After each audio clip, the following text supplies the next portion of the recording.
നീ കളിക്കാനൊന്നും വരുന്നില്ലേ? നീ കണ്ടില്ലേ, ഞാൻ പഴയ ടിൻഡു അല്ല. ഞാനാ ഇപ്പം ഈ ഹോട്ടലിന്റെ മാനേജർ. പിന്നെ അവന്റെ ഒരു 5 സ്റ്റാർ ഹോട്ടൽ, ഒന്ന് പോടാ. ഏതായാലും നീ ഇരിക്ക്, ഇവിടുന്ന് എന്തെങ്കിലും കഴിച്ചേച്ചു പോകാം. അയ്യോ വേണ്ട, എനിക്ക് കുറച്ചു കാലെങ്കിലും ജീവിച്ചിരിക്കാൻ കൊതിയുണ്ട് മോനെ. അവന്റെ ഒരു തമാശ. എടാ, ഇവിടുത്തെ ഫുഡ് അടിപൊളിയാ, നീ ഒന്ന് കഴിച്ചു നോക്ക്. എടാ, എന്റെ കയ്യില് 10ന്റെ പൈസ ഇല്ല. എടാ, നീ ആദ്യമായിട്ട് എന്റെ ഹോട്ടലിലേക്ക് വന്നതല്ലേ, കാശൊന്നും വേണ്ട, ഫ്രീയാ. നീയാ യഥാർത്ഥ ചങ്ങാതി.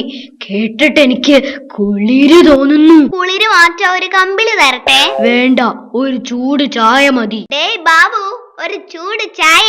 അല്ല ടിൻഡു, ആ കണ്ണാടി കൂട്ടിലെന്താ കുറെ ചില്ലറ പൈസ ഇട്ട് വെച്ചിരിക്കുന്നേ? അത് സമ്പാദ്യപ്പെട്ടിയാ?